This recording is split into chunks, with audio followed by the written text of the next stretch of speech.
The mysterious disappearance of Christie Wilson. On October 5, 2005, Christie Wilson, a 27-year-old woman, went to play cards at the Thunder Valley Casino in Lincoln, California. An avid blackjack player and adept at calculating odds, Christie had a fun evening until she called her boyfriend, promising to be home early. But she never returned home that night. The next day, Christie's boyfriend reported her missing to the police, and a search was quickly launched. Christie was very close to her family, especially her mother, Debbie. Even Christie's best friend, Tiffany, described them as soul sisters, always there for each other. Christie was also in a relationship with Danny, whom she met the year before at the casino, although things were not always smooth. The investigation into Christie's disappearance led police back to her last known location, the Thunder Valley Casino.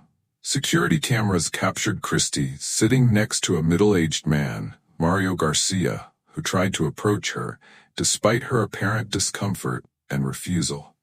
The two left the casino together around 1:30 a.m., but Christie's car remained in the parking lot. There was no sign that she had left alone. Soon after police identified Mario, they went to his home in Auburn, California to investigate. Mario had visible scratches on his chest and face. When questioned, he explained that he had fallen from a tree. However, the injuries looked like fingernail scratches, which made police suspicious. Mario's past was equally suspicious. He had previously been accused of kidnapping and assaulting his ex-girlfriend Wendy Ward, and of being involved in the fatal crash of Lynette Smith, a woman he had a relationship with. However, no charges were ever brought against Mario for these mysterious deaths. Evidence eventually led to Mario's arrest. Hairs containing Christie's DNA were found in his car, proving that Christie had been there. And the odds of those hairs belonging to anyone other than Christie were 1 in 720 quadrillion. Almost impossible. The Christie Wilson case was a heartbreaking and complicated one. Although the case dragged on for years and was filled with mystery, the Christie family has now found some peace, thanks to the tireless efforts of investigators and the community around them. Christie Wilson's mystery, the final pieces. Christie Wilson, a 27-year-old woman, mysteriously disappeared on October 5, 2005, after spending time gambling at the Thunder Valley Casino. Security cameras recorded her leaving the casino with Mario Garcia at 1:30 a.m. Christie appeared to push Mario's hand away when he tried to put his arm around her. She was never seen again. Police soon discovered that the parking lot security camera was not fixed, making it difficult to track. The camera only recorded the lights flashing 4 times when Mario unlocked the car, and then the headlights turning on 3 minutes and 41 seconds after he started driving out of the parking lot. Mario claimed that Christie had returned to the casino to get her phone, but the camera did not record her re-entering. This was the last time Christie was seen. Evidence suggests that Christie may have passed out in Mario's car. Mario claimed to have driven straight home, but surveillance cameras showed him going in the wrong direction. Call records showed Mario calling his wife at 7:51 the next morning from a distance from his home. Although he said he arrived at work at 9 a.m., his co-workers claimed he was nearly an hour late. After 3 weeks of fruitless searching, police decided to charge Mario with murder even though Christie's body was not found. Mario denied any involvement. However, subsequent investigations revealed that he had searched online for information on date rape drugs, forensic evidence on weapons, and toxicology. In 2006, he appeared on a television show, claiming he had nothing to do with Christie's disappearance. During the trial, Mario's attorney argued that there was insufficient evidence to charge him, suggesting that Christie might still be alive. But the truth was that Mario was the last person to see her. The scratches on his body, his wrong-way driving, his late arrival at work, and his suspicious internet searches painted a different picture. The most important evidence was Christie's hair and blood found in his car. Mario's former co-workers and victims' families were also present at the hearing. Wendy, who had been his victim, came to show solidarity with the Christie family.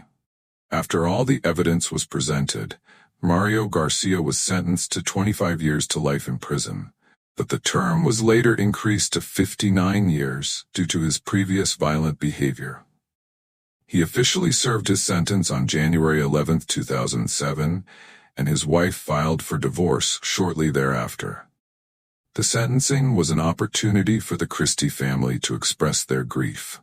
Christie's sister, Stacy, emotionally said that her sister was a part of her and that the loss had taken away her past, present, and future. Christie's stepfather called Mario a sick man, and her biological father was devastated at the thought of never walking down the aisle with his daughter or playing with his grandchildren. The families of Mario's other victims shared their grief and hoped he would never be released. As 2006 ended, the Christie family had little consolation in the fact that Mario had been punished. However, the pain of her loss remains with her loved ones. Christie Wilson case closed after 15 years of search. Finally, justice has been served, but the pain remains. Detective Murchison shared, "I think the system failed not only Wendy, but also others, like Lynette Smith and Violet Davis. Unfortunately, previous investigations were handled differently." Although the killer has been punished, one question remains unanswered. Where is Christie Wilson? After Mario was convicted, Christie's mother, Debbie, told reporters that she felt justice had been served. She hoped that if Mario was a man of conscience, he would tell them where he hid his daughter. The pain of not knowing where her daughter was made her feel like she was going to collapse. Detectives Don Murchison and Nuno Tavares, who have been on the case from the beginning, have not given up. They are determined to find Christie. For them, Mario's conviction is not the end. They searched everywhere they could, from septic tanks to abandoned mines to deserted places. "We even pumped out 2,000 gallons of sewage and searched every inch of it," Detective Murchison said. "We wanted to find her and show Mario that he couldn't win." Mario Garcia continued to appeal his sentence, which added to the Christie family's distress. "You can't move forward with all these appeals," Debbie said.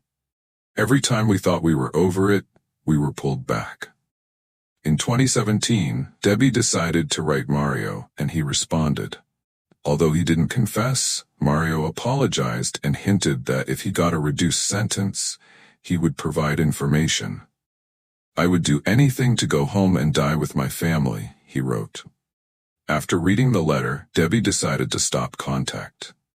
"Debbie, what are you doing?" He couldn't have used his daughter's body as a bargaining chip. Detectives continued to search for Christie. They met with Mario's sons, Andy and Chris, and asked them to recall details from the 4 days after Christie disappeared.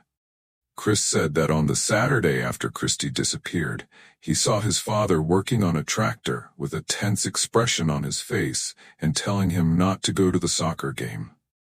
This was very unusual. Based on Chris's story, the police decided to search Mario's property again. The family had moved out of the property in 2007, but the police asked Chris to show them where he had seen his father working that day, right next to the detached shed, along the road. In August 2020, they used ground-penetrating radar equipment to survey the area. After 2 unsuccessful searches on the 3rd search, 100 yards from the house, they found a bone, Christie Wilson's bone.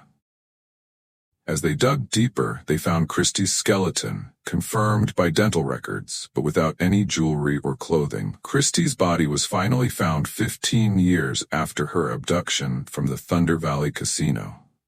The discovery did not change Mario's case, but it did bring some peace to the Christie family. Police claimed Mario Garcia was uncooperative in leading them to Christie's body, and refused to provide any information. Why did the first search party not find Christie's body? The answer lies in the sheer size of the search area. Mario had at least 4 days to hide evidence, and the property had been renovated with extensive landscaping.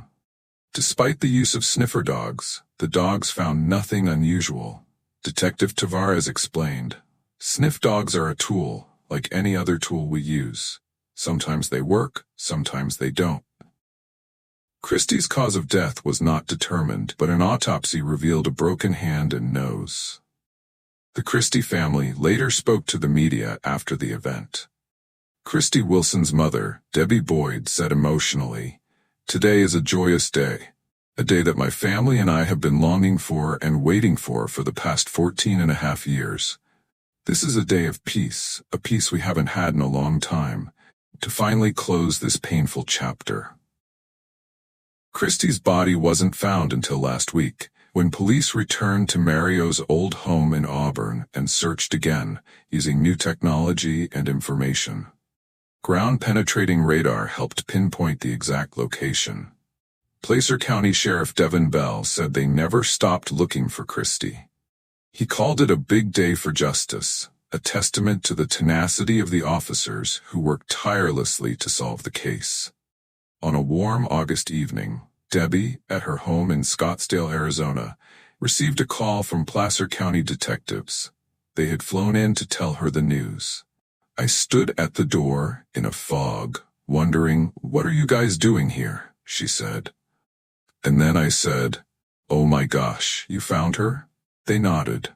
I was stunned and I kept asking, 'Are you sure?' And they said, 'Yes, we are absolutely sure.'" At a press conference announcing the discovery of Christie's body, Sheriff Bell said, "It's important to remember that the search for Christie has never stopped. We've been searching since 2005. It's the dedication of the detectives who have been relentless in putting this puzzle together."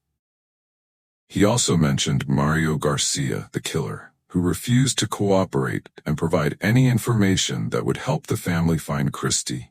"This is the day we bring closure to her family." On Christmas Eve 2020, just months after Christie's body was found, Mario Garcia died of complications from COVID-19. He was 68. Christie Wilson's story is a heartbreaking tragedy, but also a testament to the tenacity of the police and the strong love of her family. Detective Constable Murchison said, "We have never given up on finding Christie. We have been searching for 15 years. Her family have entrusted us with the most precious thing they have, their daughter, and we will bring her home." Christie Wilson was a loving and precious woman who will no doubt achieve great things in her life. As Debbie said, "I was so lucky to have been her mother for 27 years, and that will always be in my heart."